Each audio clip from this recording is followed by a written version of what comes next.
Today, before we get into the show, get into anything, we as Steeler Nation all heard about the tragic passing of Dwayne Haskins. No matter what people feel about Dwayne Haskins was a great player, and sometimes I feel like people in sports forget that these people are just not athletes. They're sons.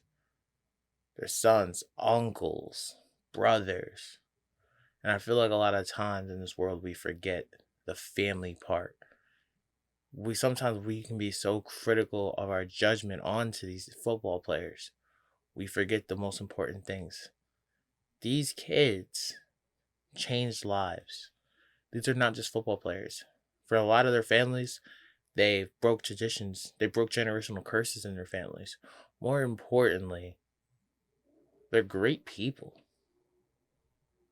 They've beaten the system. They've gotten a lot of the times you look at these athletes and most of their stories, it's all about breaking these curses, or a lot of people telling them that they couldn't do it, that it was impossible. Now they're in the percentage of people who made it themselves in their own way. Yes, I saw the Adam Schefter tweet. It was very insensitive and very childish, to be honest with you. But just, that shouldn't be the spotlight of it all. We're all hurting and angry. No matter what Adam Schefter said, no matter how stupid it was, we should be all worrying and giving our best of wishes to the Haskins family. So I thought this was really important to start the show off with the simple message: rest in peace to Dwayne Haskins Jr. Thank you. He took me one more time to get it back, I'm in my old habits. Put that on his face, I shoot it up, I feel like JuJu Redick. I'ma keep on flexing, we're gon' stop me to the red. Yeah, I'ma beat it up late night, they call me David Letzer. Man, and my fault that all of he took me one more time to get it back, I'm in my old habits. Did you miss me? I know you did. What up? It's your boy D. And I'm back. A lot of times you guys are going to keep asking me, where have I been? Well, had a lot going on, got a lot going on. I'm a busy human at this point of life. Probably the busiest I've ever been, probably in life. Recently just got a new job, working ridiculous amount of hours. It's just painful at this point. But, I'm back. And I'm back with a new type of video. Are we going to get into mock draft 8? Of course we are. Of course we're going to get into the next mock draft. I promise you guys we're going to get into the next mock draft. But before that, one of the comments asked me to do this video. A great person in the comments asked me to do this video and gave me a phenomenal idea. Sorry I'm doing it so late. I'm sorry. And yes, I have the next great idea that you put in the comment, and yes, I'm gonna do a video for that too. I promise you, I told you, I duck no smoke, and I meant that 1000%. So the great idea that this great person gave me was to do a Big Ben's top targets of all time, because we all love the Steelers era. Big Ben just retired, and I just thought this was a great idea. And when he asked me to do this, I was like, oh hell yeah. But this was a very difficult, very tough list to do. Not gonna lie, I didn't think it was gonna be this as tough as it actually was. So instead, if you guys don't like my list on this, I'm begging you guys to actually give me your list and rankings and why, because I really want to see the debate. And honestly, besides that top 1, 2, and 3, if you guys got other people in there, you might get me. So I don't want no smoke. You know what I'm saying? Like, there's some people I had to leave off this list that I really liked. Honestly, there's a lot of people on this list I was like, ugh. Like I wanted to put on there, but I was struggling. So I would love to see your guys' list and tell me and see what you guys like, what you guys had that I didn't have. Because that's how you get better, and also that's what creates great dialogue, So, the time for talk is over. Without further ado, here we go. We got the Big Ben top targets of his respective 18-year career. Here we go. All right, number 10. I got Emmanuel Sanders. Why? Because Emmanuel Sanders put in great work as a Steeler. I thought he was a hell of a valuable weapon, and I feel like he's not the same Emmanuel Sanders as he used to be because he's older now, but Emmanuel Sanders was a very great, tough slot receiver that, like, a lot of times that, like, people sleep on and forget that his startup year was in Pittsburgh. Like, in my opinion, like I feel like Emmanuel Sanders, your Mike Wallace's, and all these great names was like the early start of like the Steelers being great at developing receivers. Some may give me some others because there were so many greats, like, like a Nate Washington, Antnio Randall, blah blah blah blah. But I feel like these guys are like the various starts where it's like in like the popular world where it's like, yo, the Steelers always got receivers. Honestly, it's the same thing about running backs too, for the most part. So I got Emmanuel Sanders at 10, and honestly, I had a 10A and a 10B between him and Nate Washington. I really like Nate Washington. I could not decide between those two. I'm not gonna lie, I was having hella trouble. So some people may have Nate Washington over Emmanuel Sanders. I got Emmanuel Sanders slightly over Nate Washington, just because I like his game. I like the way he played a little bit more. But hey, listen, if you guys got Nate Washington over Emmanuel Sanders, I understand. You ain't gonna get no argument from me. I'm just gonna be like, I feel you, bro. Number 9, Diontae Johnson, current Pittsburgh Steeler. Why? Because Diontae Johnson's talent is through the roof, bro. Like the way, like his finesse and the way, like the things he can do is through the roof. And more importantly, why do I have him on this list already is because Big Ben believes in him so much. Big Ben really encouraged him and took his lessons that from like the fallout of AB and how critical he was of them, and he really like applied it to Diontae Johnson and gave him a lot of great chances to do better, even when they sat him against Buffalo in the COVID season. And the way Diontae Johnson really making strides, even though he had some drops at the end of the year, he made amazing strides. I really like Diontae Johnson is going to be one of the best receivers Steelers ever had. If we pay him, I hope we do. We don't got great history with that, but when we pay him, I really think like his talent wise is stupid. Like he's a great route runner. If he just like finds, like, hopefully he continues to mature and finds his confidence, and I think he's really going to just be getting better and better as a receiver and as a player. Number 8. All right, so this is the one, like, I feel like people are going to get at me for. Okay. Number 8. I got Martavius Bryant, bro. Listen. If he never just had all these stupid allegations and stupid problems, I think 1, Martavius Bryant might still be on the team, or 2, he might be further up in this list. Martavius Bryant was nasty. Martavius Bryant was absolutely disgusting. Like when we had him and AB and my prime Le'Veon at that time, oh my God. If you put that offensive line, when we had a top 5 offensive line in the league, and you put our defense now with that up, we're Super Bowl champions. You can't tell me different. We'll legit be Super Bowl champions. But, sadly, life doesn't work out that way. Martavius Bryant had all his stupid issues. But Martavius Bryant was still one of the nastiest receivers. Like, disgusting. Martavius Bryant was an animal. I had to put him on this list. Maybe some others might, because, all the stupid things he wants. I know Martavius Bryant still trying to get back in the league. Highly doubt it. But Martavius Bryant was a problem. And I feel like I just could not put him on the list, to be honest with you. Number 7, I got JuJu SmithSchuster. I mean, when you talk about like the love for a receiver, you really can't not talk about JuJu SmithSchuster and Ben. Like, I think it's impossible to make a best Ben's top targets and not put JuJu on this list. Ben loves JuJu. Ben has so much appreciation and admiration for JuJu being like a physical Hines Wardish type of receiver. I think JuJu is definitely the well deserving to be on this list, especially when you look at like when him and AB, JuJu was eating as that number 2 receiver in our offense.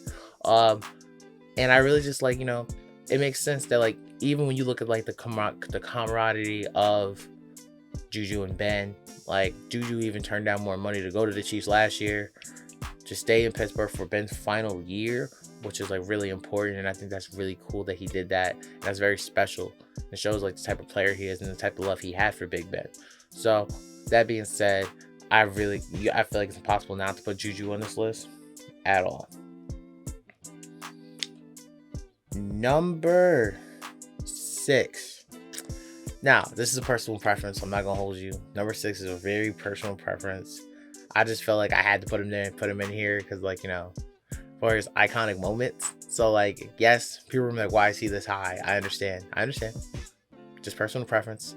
And, like, when, like, I first started becoming a Steelers fan, I became a Steelers fan in 2004. I'm a 98 baby, so I chose the Steelers as my football team.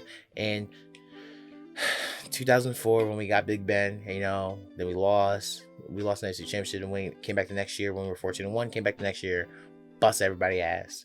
Got the we busted everybody's ass. Got to the Super Bowl, and we won. And like he just like, and like he was very like, for some reason he was one of like the first players besides Big Ben, of course, that I was like, yo, I like him. I like him a lot. I gotta go number 6, Antnio Randall. Okay, I know it might not make sense to most people, but Antnio Randall was a great player. Great player for the Steelers. Mr. Touchdown Pass. I always call him that when I was a kid. Listen, I don't really got nothing for you on this one. I'm sorry. Like, I know like a lot of people are like, why is Antnio Randall that high? Listen, call it the personal preference pick. Just call it the personal preference pick, and we're gonna just keep it at that. Like, I know, like, probably stat wise and stuff like that, it's probably gonna sound crazy, but listen, it's my list. You know what I'm saying? It's my list. It is what it is. Now, am I saying you guys are like not subjective to argue? No, not at all. Not saying that. But hey, I am the one making the list. Listen, so like, I feel like if you had to put like I feel like on this list you have to pick. I want you guys to pick your favorite receiver out of your 10. Like, what was your personal preference? Like, which one of us like, yeah, like this was my guy. Like, you know what I mean? Like, I really want to know who was your favorite Steelers receiver. Number 5, Mike Wallace. Okay, Mike Wallace is a problem. The reason why he left to get more money because Mike Wallace was getting busy. And honestly, I think if we didn't have AB at the time to grow and develop into what he became to be, Mike Wallace probably would have stayed on the team. We probably would have gave him some money. We probably would have fought for him a little harder. But Mike Wallace is definitely a great receiver. His speed was stupid. He had the burners for sure. Yeah, man. So I feel like you can't make a list without having Mike Wallace on it either, to be honest with you. I think Mike Wallace is a great player, great talent, great speed. He just does his thing, I really like him. I really like his game. Number 4, Antnio Holmes. Honest, bro, the toe tap catch. He earned himself a spot on the list from that Cardinals Super Bowl, which in my opinion might be maybe top 3 greatest Super Bowls ever. Can we all agree that's one of the best Super Bowls ever? That's a good question for another. I think that's maybe another list I want to do is top 10 Super Bowls from like my era. I think this is a great game. I think Antnio Holmes was an elite receiver for us. He did a lot of help. He gave us a lot of help. He was always open, always tough, always strong, always physical. And he has one of the most iconic moments as a Steelers wide receiver. He has one of the most iconic moments in Super Bowl history as well, with that catch and that dime of a throw by Ben Roethlisberger. And which is me. I love James Harrison and stuff like that, but in my opinion, Ben should have won Super Bowl MVP that year. That's just me. But hey, to each his own. Got the W no matter what. But Antnio Holmes is definitely going to be high on my list. Now, this top 3 is OD. Okay, like this top 3 is just Yeah. Okay. Number 3, Heath Miller. Come on now. Like, Heath Miller is a GOAT. Like, Heath Miller honestly needs to be more respected as like one of the best tight ends in this game. Heath Miller was such a strong, physical, tough tight end. Tough and rugged tight end. Never complained, always got the job done. And him and Ben's connection was like better than most QB tight end connections you could possibly have. Like, if you look at like the Tom Brady and Gronk connection, the closest thing we've ever had to that is Ben and Heath. Like, those two were like two peas in a pod like this, and they just kicked ass. Heath Miller is definitely deserving to be on this list 100%. I don't even think it's a debate. Number 2, Hines Ward. Come on, like, Hines Ward. Like, first off, when you talk about that smile, like, his smile was just brighter than day. But you want to talk about a tough, physical receiver who's always willing to do the dirty work, you got to talk about Hines Ward. When we used to play the Ravens, the Ed Reed, Ray Lewis Ravens, and the Bengals with Pac-Man Jones, Ray Maluga, and them boys. Like, you want to talk about physical. Our division was painfully brutal. And honestly, I think our division is starting to really go back to that tough, rough, and rugged division that we always are and always seem to be. With that being said, Hines Ward definitely has to be on. Definitely is a top receiver of all time. Is he number 1? No, but he's definitely of all time, and I think he's very well deserving to be in the Hall of Fame. Like, when you look at Heath Miller, Hines Ward, AB, and I think that's it on this list. Those are all bona fide Hall of Famers. Period. When you look at stats, impact, they're bona fide Hall of Famers. Now, for some, they're outside the league interactions may not get them on the ballot that maybe they rightfully deserve at somebody else. But they definitely deserve to be in the Hall of Fame. I don't think that's a debate. I don't think anybody really can debate that with their talent and how they play the game and what they did in the game. But I think you were psychotic if you don't have Hines Ward on this list, at least in the top 5. If you want to put Heath over Hines Ward, I can understand, cool. But after that, stop it. Just stop at 5. Just stop it. Number 1, AB, Pitt Not the Palace, Antnio Brown. Listen, if we were talking about allegations and stuff like that, then yes, he wouldn't be number 1. But when you're talking about playing, his time on the field, the way he played, and we're talking about dominance, AB is the best. AB is one of the best receivers of all time, if we're really being honest. He was on target to be one of the greatest receivers ever. And honestly, he still is a Hall of Famer. He had a Hall of Fame career. A Hall of Fame career for the Pittsburgh Steelers. It's not a debate. Is he, there's maybe something wrong with him? Yes. Like, is he problematic? Dear God, yes. But you are lying.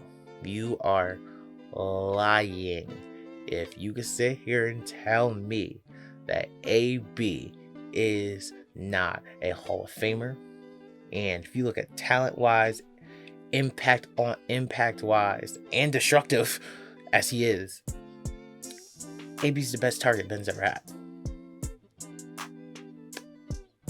In my opinion. But I just, like, come on now, bro. Like, the boy is nice. Even when he went to Tampa, his impact in Tampa was very high. When he was on the field, his impact in Tampa was very high. No matter how crazy he is, that is still a bad man. No matter what. I'm sorry. AB was different. AB was just, oh my God. Just nasty. So, that's my list. I want to give a thank you to the guy who supported this. Actually, you're going to see your picture in here. Actually, I'm going to screenshot the comment so I can give you credit for giving me this wonderful idea. And that goes for the rest of you guys. You want me to do more? If you guys got anything you want me to review or talk about Pittsburgh Steelers wise, of course, we're going to talk about it and we're going to go through it. And me, I'll duck no smoke. Shitting me. So this is my list. the next list you're going to get is top 10 running backs from the same great dude who commented in Big Ben's prime. Running backs should be kind of easy, but it might not be. I thought this was going to be easy. It really wasn't. Yeah, man. So like, that's it. You know, I got a lot of stuff coming for you guys for sure. And also, you guys, I got a new name for my podcast. Well, besides the Kicking It that you guys see that I talk about with my friends and stuff like that, we're gonna also get added doing some Steelers content also with my new name for my new show, which will also detail more what's going on in the world, like the Will Smith slap and all this other stuff. And that will be also called Music, that I also love, that I do for photo shoots and photography, videography, these great things. And that's also that, and I'm saying the name for the first time live on air, that will be called Follow the Radio. So we have a lot of great things coming for you guys, and I thank you guys for listening. I thank you guys for all the support. I don't care if this video has 1 view or 600 views. Thank you. You guys took time out of your day to click and watch me, and I appreciate that. And if you are struggling with anything, hold your head up high, get up off the floor, and keep fighting, man. Well, life ain't for no suckers. Just keep pushing and keep, because you know, in reality, a real stepper is gonna step. So thank you guys for listening, and once again, until forever finds you.